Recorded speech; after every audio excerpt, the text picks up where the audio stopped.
dan lain. Dalam agama Islam disebut penyakit jiwa atau gangguan mental, namun lebih sering disebut dengan ya, ya itu tadi ya. Dalam bahasa Arab, marat penyakit diartikan antara lain segala sesuatu yang menyebabkan seorang melampaui batas keseimbangannya sehingga mengakibatkan gangguan fisik, mental, bahkan ketidaksempurnaan dalam perbuatannya adalah akibat dari gerak berlebihan, sebaliknya akibat dari kekurangan. Penyebab rasa sakit karena hati itu sendiri yang memanifestasikan dirinya dalam tipu daya. Tapi jika rasa sakit itu berasal dikurangi olahraga, ada hasilnya ya. Nanti penyakit mental disebabkan oleh hati, nanti itu ya. Nah ini disebabkan oleh nafsu. Karena nafsu dikatakan sebagai penyakit mental adalah karena nafsu menimbulkan sifat dan sikap jahat dalam hidup manusia, mendorongnya untuk berbuat jahat. Nafsu selalu menggerotok jiwa manusia sebelum manusia itu merasa puas akan hal yang membuatnya senang. Namun sebaliknya ketika nafsu tersebut tidak tersampaikan akan membuat seorang menjadi gila, saudara ya.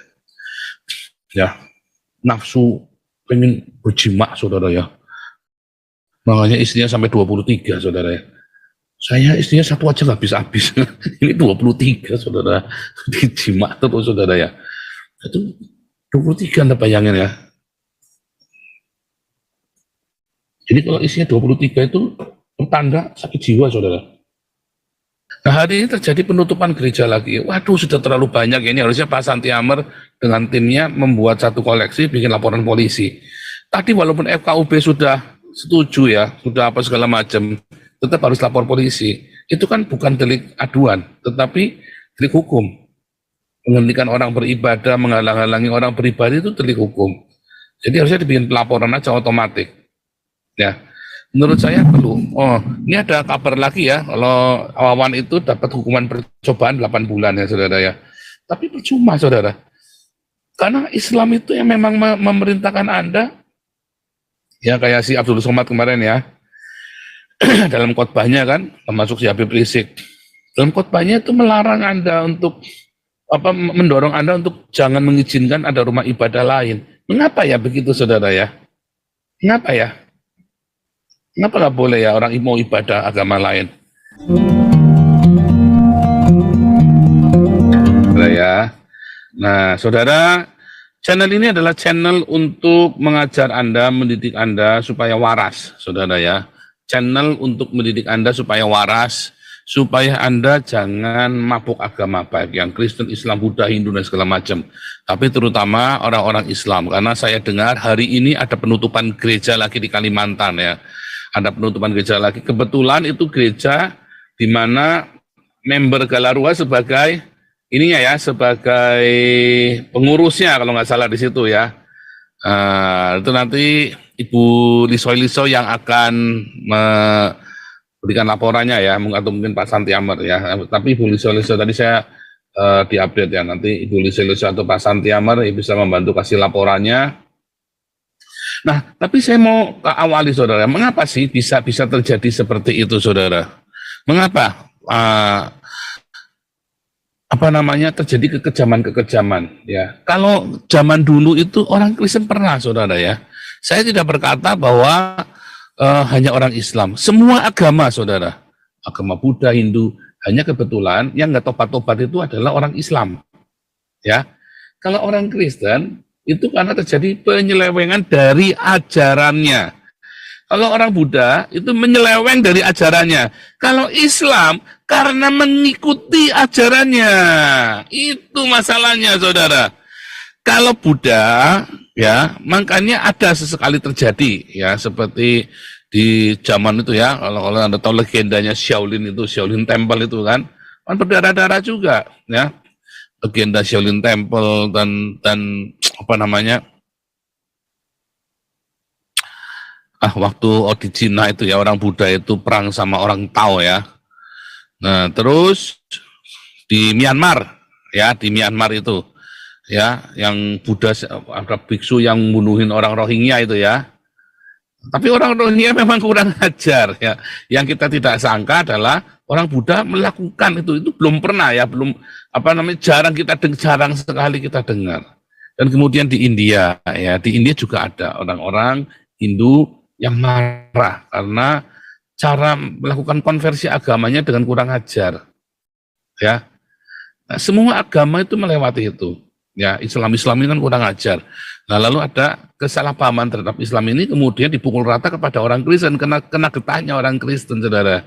Gara-gara orang Islam ini, orang Kristen kena getahnya. Nah, lalu kalau yang Kristen, pernah ya selama kurang lebih dari zamannya Crusaders abad ke-9 ya sampai ke itu abad ke-9 sampai ke-12 mereka itu melakukannya kepada orang lain. Tetapi begitu dimulai abad ke-12 sampai ke-16 ya selama 300 tahun orang Kristen sama orang Kristen, saudara. Tadinya mereka melakukannya kepada perang salib itu ya. Perang salib itu kejam, Islamnya juga geblek, sama-sama geblek, balas-balasan, saudara. Yang ngawali orang Islam dulu nyembelihin para pilgrim yang di Yerusalem, ya peziarah-peziarah Katolik itu yang pergi ke Yerusalem itu disembelih sama orang-orang Islam, dibales kaing-kaing, saudara, ya orang Islamnya ya. Nah kemudian setelah pasukan salib ini pulang, mereka kan haus darah, saudara, haus darah, mereka bisa bunuh orang. Akhirnya mereka, nah dari situlah mulai sesama orang Kristen kelahi sendiri itu, saudara. Gara-gara perang salib itu, spirit ingin membunuhnya itu ya, kerasukan itu ya. Kerasukan ingin membunuh itu dibawa dari Islam, saudara ya. Spirit membunuh. Wah, akhirnya mereka bawa dan mereka bunuh-bunuhan. Kalau orang Islam, dari zaman Muhammad saja sudah bunuh-bunuhan sesama Islam, saudara. Ya, sama orang Quraisy, sama orang Kristen, sama orang Yahudi sudah bunuh-bunuhan. Lah mau diapain lagi? Nggak ada obatnya kalau Islam itu memang ajarannya begitu. Ini saya lagi nulis beberapa buku belum selesai ya, saudara ya. Cuma nanti kita bisa lihat di sini. Ini ada yang di waiting room nih. Pak Santemat belum jadi co-host ya, saya jadi co-host dulu. Ini ada di waiting room, coba saya lihat. Oke, bentar ya. Saya pernah punya gambarnya waktu Muhammad Imam Wahyu, tapi nanti kita cari deh ya. Nanti kita cari waktu Muhammad Imam Wahyu, saudara ya.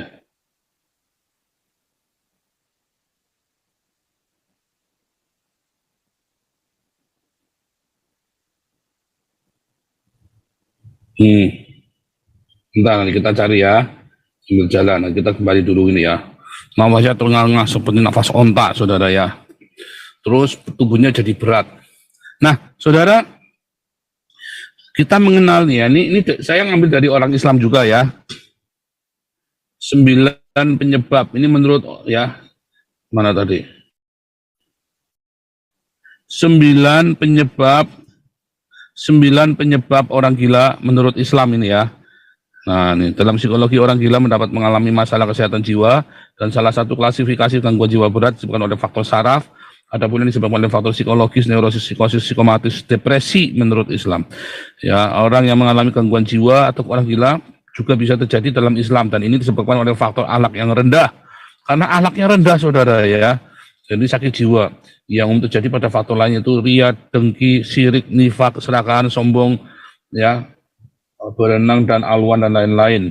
Dalam agama Islam disebut penyakit jiwa atau gangguan mental, namun lebih sering disebut dengan ya, itu tadi ya. Dalam bahasa Arab, marat penyakit diartikan antara lain segala sesuatu yang menyebabkan seorang melampaui batas keseimbangannya sehingga mengakibatkan gangguan fisik, mental, bahkan ketidaksempurnaan dalam perbuatannya adalah akibat dari gerak berlebihan, sebaliknya akibat dari kekurangan. Penyebab rasa sakit karena hati itu sendiri yang memanifestasikan dirinya dalam tipu daya. Tapi jika rasa sakit itu berasal dikurangi olahraga, ada sendiri ya. Nanti penyakit mental disebabkan oleh hati, nanti ya. Nah ini disebabkan oleh nafsu. Karena nafsu dikatakan sebagai penyakit mental adalah karena nafsu menimbulkan sifat dan sikap jahat dalam hidup manusia, mendorongnya untuk berbuat jahat. Nafsu selalu menggerotok di jiwa manusia sebelum manusia itu merasa puas akan hal yang membuatnya senang. Namun sebaliknya ketika nafsu tersebut tidak tersampaikan akan membuat seorang menjadi gila, saudara ya. Ya, nafsu pengen berjima, saudara ya. Makanya istrinya sampai 23, saudara ya. Saya istrinya satu aja nggak bisa habis. Ini 23, saudara. Dijima terus, saudara ya. Itu 23 Anda bayangin ya. Jadi kalau istrinya 23 itu pertanda sakit jiwa, saudara. Itu tanda sakit jiwa, ya. Setan, alasan setan dikatakan penyebab orang gila dalam Islam adalah dia seperti nafsu menghasut orang untuk melakukan kejahatan, menghiasi relasinya dengan kejahatan, setan sendiri bersumpah pada LSWT bahwa dia akan melakukan ini kepada manusia. Pengen mati ini orang, hawanya Pak, bunuh sana bunuh sini. Ya, ide membunuh semua orang Yahudi itu kan bunuhlah semua orang Yahudi dimanapun mereka berada. Ya kan? Dibunuh saudara. Akhir zaman tidak akan terjadi sampai semua orang Yahudi itu dibunuh. Dendamnya itu saudara ya. Dendamnya berupa mau dendam sama orang Kristen, bininya Kristen saudara ya, bekas Kristen ya, Waraka Kristen, yang mengangkat Muhammad jadi nabi Waraka orang Kristen. Jadi mau berdasar bingung saudara ya, tapi benci banget dia sama orang Kristen ya Muhammad ini ya, orang Nasrani ya. Makanya di dalam Al-Quran musuhnya orang Yahudi, Islam itu Yahudi dan Nasrani saudara, musuhan ya, Nasrani dan Yahudi itu dijadikan musuh sama Islam. Di satu pihak kalau mereka lagi minoritas dijadikan teman, begitu mereka jadi mayoritas jadikan musuh ya. Bahkan Muhammad sendiri katanya hijrah yang pertama pergi ke Ethiopia saudara ya, berlindung sama raja Ethiopia ketika Muhammad mau dibunuh. Kenapa ya mau dibunuh Muhammad ya saudara ya, dan akhirnya dia balik bunuh ya. Beda dengan orang Kristen ya, ketika dia dianiaya dia tidak melawan ya, sampai dia kemudian menjadi mayoritas ya di Roma. Ya kan? Apakah ada yang dibunuh sama orang Kristen demi menjadi mayoritas, saudara? Beda dengan Islam ya, demi menjadi mayoritas, dia selalu harus membunuh orang. Baik yang di Nusantara, maupun yang di Arab, maupun di seluruh dunia. Untuk menjadi mayoritas, mereka harus bunuh orang lain, saudara. Ya. Kerasukan setan. Ya. Dampak lingkungan. Sifat Islam, ya, jika kelak anak menjadi buruk karena pengaruh lingkungan orang tuanya. Nah itu saudara, karena Anda pendidikannya, coba ya, Anda yang pendidikannya dari lingkungannya orang-orang Kristen, ya, baik, tadinya Habib Rizik baik loh saudara, kemudian setelah dia kumpul sama orang-orang Islam ini jadi baik. Tadinya baik saudara ya. Anda saja orang Islam kalau lagi sendirian, baik saudara. Anda amatin deh, teman-temanmu yang Islam-Islam itu, oh lagi sendirian, oh baik-baik saudara. Begitu dia lagi ngumpul sama teman-temannya, semua saudara, ya kan? Loh, di sini juga sama. Tetangga saya Islam saudara ya, baik saudara, baik. Tetangga saya Islam itu baik, ya. Tetapi orang-orang Islam itu begitu kumpul sama orang-orang Islam lagi, wah pokoknya jangan sampai kumpul mereka jadi saudara. Ya, orang-orang ini jadi apa ya begitu? Entah kenapa bisa jadi begitu saudara ya. Ya karena itu tadi, saya tanya umat itu tadi, dampak lingkungan itu tadi, ya. Ngeri saudara ya. Preman Tanah Abang gerombolannya Hercules sama siapa itu? Siapa itu saudara? John Kay kalah saudara. Kalau orang Islam lagi kumpul itu biadabnya gerombolannya John Kay sama Hercules kalah saudara sama kebiadaban orang Islam yang lagi kumpul saudara. Kalah ya. Rohani tidak terpelihara ya. Al-Quran mengatakan bahwa makanan spiritual adalah manusia, rohani tidak terpelihara, menyebabkan orang menjadi gila, stres, kronis, depresi berat, ya. Ya, ini penting. Saya ulang ya. Al-Quran mengatakan makanan spiritual adalah mauisa Allah, rohani yang tidak dipelihara, dapat menyebabkan seorang menjadi gila seperti stres, kronis, depresi berat, dan lain sebagainya, akibat rohani yang jauh dari agama. Islam mengajarkan bahwa untuk menjaga rohani agar tetap terpelihara dengan baik adalah dengan selalu mengingat kebesaran Allah, selalu bersabar, membaca dan mentadaburi Al-Quran. Serta yang paling penting adalah bersyukur segala macam. Nah, saudara kita lihat ya, apakah benar membaca Al-Quran itu bisa menyebabkan rohanimu dan menjauhkan dirimu dari setan, saudara? Ini ya, Anda kalau browsing, orang gila hafal Al-Quran. Ini orang gila di Bangladesh membaca ayat Al-Quran, saudara ya.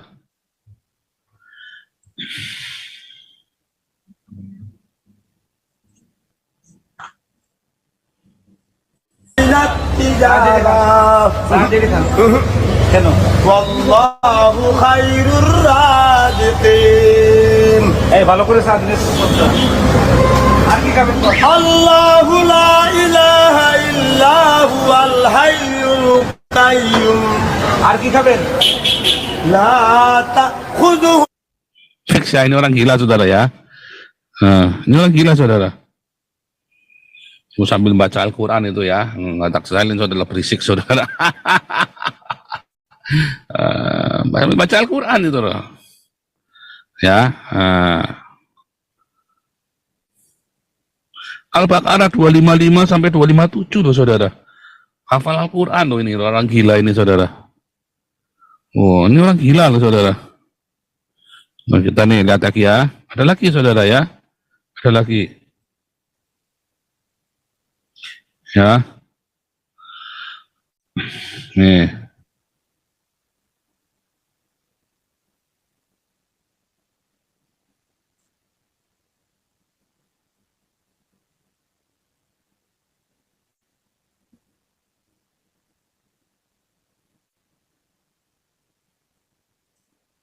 Jadi juara MTQ tingkat kabupaten gitu. Nah, Udah juara MTQ. makhrajnya Suara MTQ loh saudara. Bisanya dari kapan? Maaf nih saya sama Iya. duduk ya. Ini Santai bisa, aja ya. bisanya dari kapan nih? Saya berbakat dari kuliah aja, pengalaman kuliah sambil belajar kira mungkin dulu di Bandung. Oke. Iya. Justru sebenarnya dengan kemampuan Umi mengaji atau kemampuan Umi menghafal Quran, Umi bisa jadi bagian dari teman-teman yang pengen berusaha sembuh nih. Pak Marsan, pengen tahu gimana sih metode Bapak atau cara Bapak ngajarin atau ngenalin Al-Quran ke mereka? Ini banyak banget loh, Masya Allah. Assalamualaikum. Waalaikumsalam warahmatullahi wabarakatuh. Iya. Iya, memang gini Mas Farhan, mentalnya pun kita sembuhkan, rohani juga kita siram dengan tadi atas Al-Quran gitu ya. Jadi di antara dua ada pembinaan mental, ada pembinaan rohani. Kalau mentalnya aja kita bina, rohani kita bina, artinya itu enggak setara. Ya saudara ya. Suruh ngafalin Al-Quran, tapi orang yang sakit jiwa saudara ya. Sakit jiwa hafal Al-Quran semua saudara ya. Balance gitu jadinya. Ya betul. Nih. Ada berapa? Seperti ini. Oke. Oh nggak baca Al-Qurannya ya. Ada yang udah bisa apa aja? Nyanyi, bisa nyanyi? Nih nyanyi nih, Mbak, nyanyi Mbak. Kerangkeng ya. Ini artis. Coba. Nyanyi dong dikit aja. Sekian lama. Mana nih tadi yang Al-Quran ya. Orang Masya Allah, Umi Wah ini nih. Umi khusus. Sakit jiwa ya saudara ya. Waduh, orang sakit jiwa hafal Al-Quran saudara ya. Watazawwadu fa inna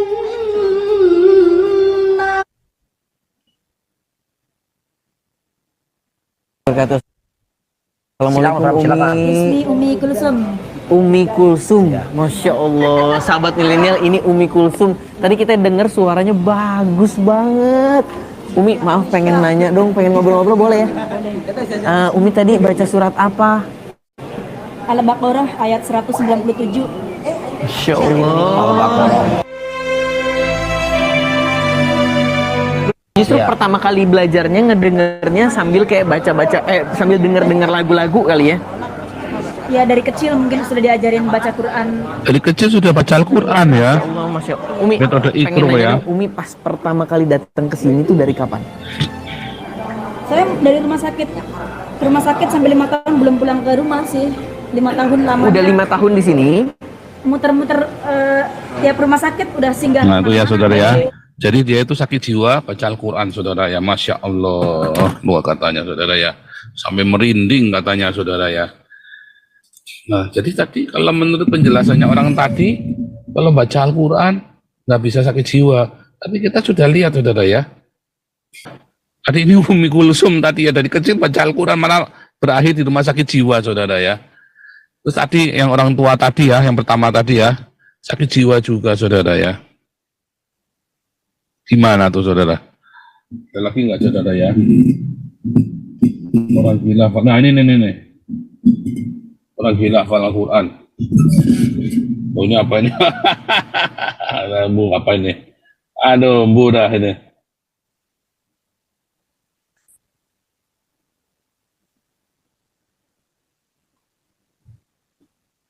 Apa artinya ini saudara? Oh ini.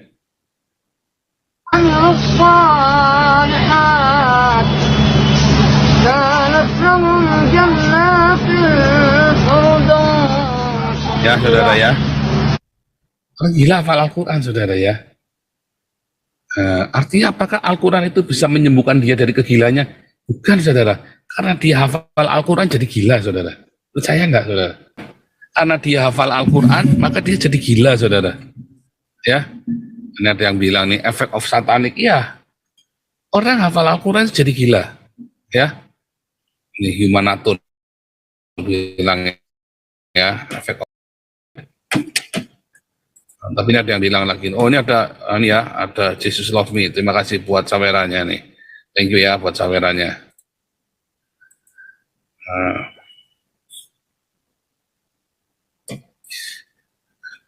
Gimana ya? Nih, orang sakit jiwa hafal Al-Quran dan punya jemaat lengkap sudah. Nah, orang sakit jiwa ada yang jadi ngelolong begitu, ada orang sakit jiwa yang jadi agresif, ya. Saudara ingat nggak, saudara? Ada hafiz Al-Quran 30 juz, ya, menjadi bom gereja, pembunuh diri.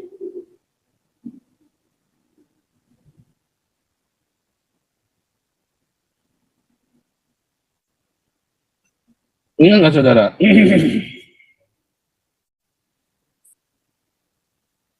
Ya, kalau Anda lihat, ya, kisah santri hafal Al-Quran 30 juz, mudah masuk kepolisian, ya. Ada metode 56 hari, hafal 30 juz Quran, ya. Saudara, ingat nggak dulu ya, yang bom Surabaya ya, bom pelaku, anak pelaku bom bunuh diri gereja Surabaya, hafiz Quran.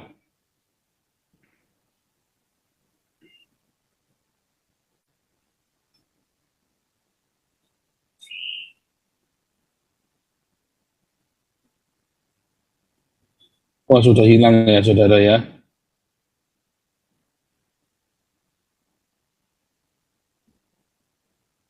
Ini ya.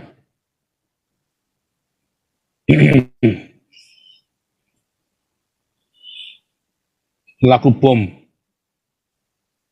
Namanya, anaknya itu Yusuf Fadil ya. Pak Firman Halim ya. Puji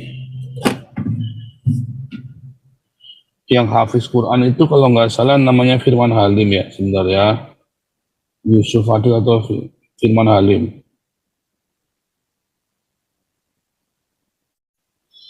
Firman Halim ya. Firman Halim, hafiz Quran.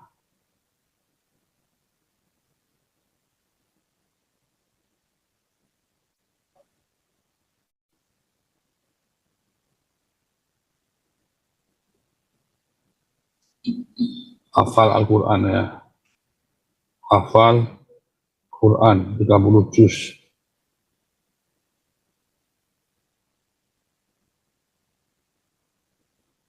Wah, dihapus semua, saudara ya. Pelaku.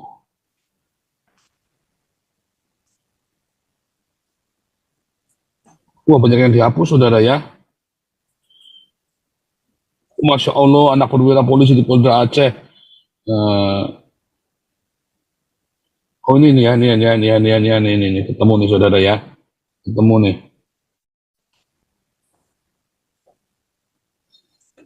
Oh, sudah dihapus ya, banyak dihapus ya, ini ya. Dalam postingan akun Facebook sekolah mereka ya, FH itu ya. FH adalah siswa kelas 8 tengah berusaha menghafal 30 juz dalam Al-Quran, saudara ya. Sebenarnya bukan tengah belajar ya, tapi sudah hafal ya waktu itu ya. Nah ini ya, mereka bunuh anak ya, pelaku pembunuh diri FH tadi, Fadil Halim tadi ya. Fadil Halim pelaku juz, menghafal 30 juz dalam Al-Quran ya.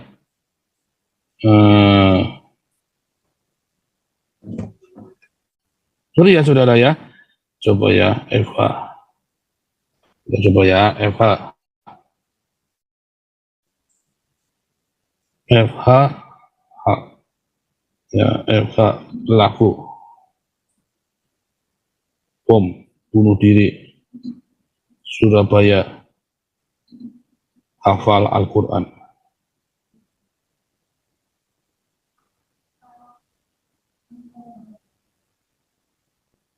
Nggak ditulis ya, dulu ada ya, ternyata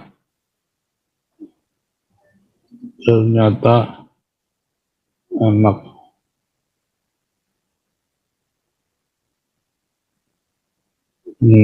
dari hilangnya ya, cuman tadi dikatakan itu tadi ya. Dulu ketemu ini ya saudara ya, ini yang aneh saudara ya, yang ini kita dapat satu ya, yang dihapus saudara ya, dalam satu postingan akun Facebook ya, Eva adalah siswa kelas 8 ya, yang tengah berusaha ya, juz Al-Quran. Nah, coba kita cari, ketemu nggak ini kalau di sini ya. Kok buku nggak ada di sini ya, kan? Nggak ketemu ya saudara ya. Itu ID ya, ini sudah tadi ya. Lalu ya saudara ya, hafal 30 juz Al-Quran saudara ya. Ini ya, mana tuh saudara?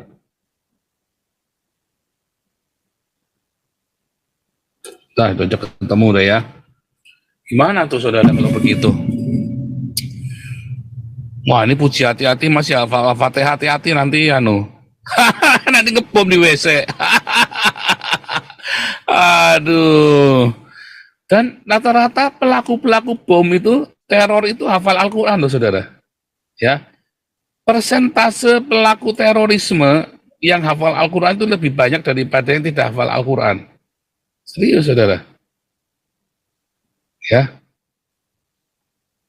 Anda kalau lihat ya yang filmnya Fauda itu, rata-rata mereka adalah orang-orang yang hafal Al-Quran. Artinya saya sedang mau cerita apa sama saudara, saya lagi mau kasih tahu Anda, hati-hati di agama ini saudara. Kalau kamu hafal Al-Quran, makin kamu menghafal, makan saudara. Ya kan, lantunannya kan saudara kan, tadi ya pada sakit jiwa itu kan, yang korbannya pertama siapa? Ya kan? Nafasnya belalak begitu ya. Nanti saya sambil ini ya, nanti saya sambil carikan Anda ya. Jadi hati-hati saudara ya. Nah hari ini terjadi penutupan gereja lagi. Waduh sudah terlalu banyak ini, harusnya Pak Santi Amer dengan timnya membuat satu koleksi, bikin laporan polisi. Tadi walaupun FKUB sudah setuju ya, sudah apa segala macam, tetap harus lapor polisi. Itu kan bukan delik aduan, tetapi delik hukum. Menghentikan orang beribadah, menghalang-halangi orang beribadah itu delik hukum. Jadi harusnya dibikin pelaporan aja otomatis. Ya, menurut saya perlu. Oh, ini ada kabar lagi ya, kalau Wawan itu dapat hukuman percobaan 8 bulan ya saudara ya. Tapi percuma saudara. Karena Islam itu yang memang memerintahkan Anda, ya kayak si Abdul Somad kemarin ya, dalam khotbahnya kan, termasuk si Habib Rizik. Dalam khotbahnya itu melarang Anda untuk mendorong Anda untuk jangan mengizinkan ada rumah ibadah lain. Mengapa ya begitu saudara ya? Mengapa ya? Kenapa nggak boleh ya orang mau ibadah agama lain? Ya kan? Nah kalau di Vatikan ya, atau di kota Mekah ya di mana memang itu didedikasikan, atau di kota Vatikan ya, di negara Vatikan didedikasi untuk agama ya, ya jangan bikin masjid, jangan bikin gereja. Tapi kan di luar Mekah, di luar Vatikan, misalnya di Italia ada masjid saudara, ya di Belanda ada masjid Muhammadiyah sama Syiah gede-gede saudara, ya diizinkan. Nah, mengapa Islam tidak begitu ya saudara ya?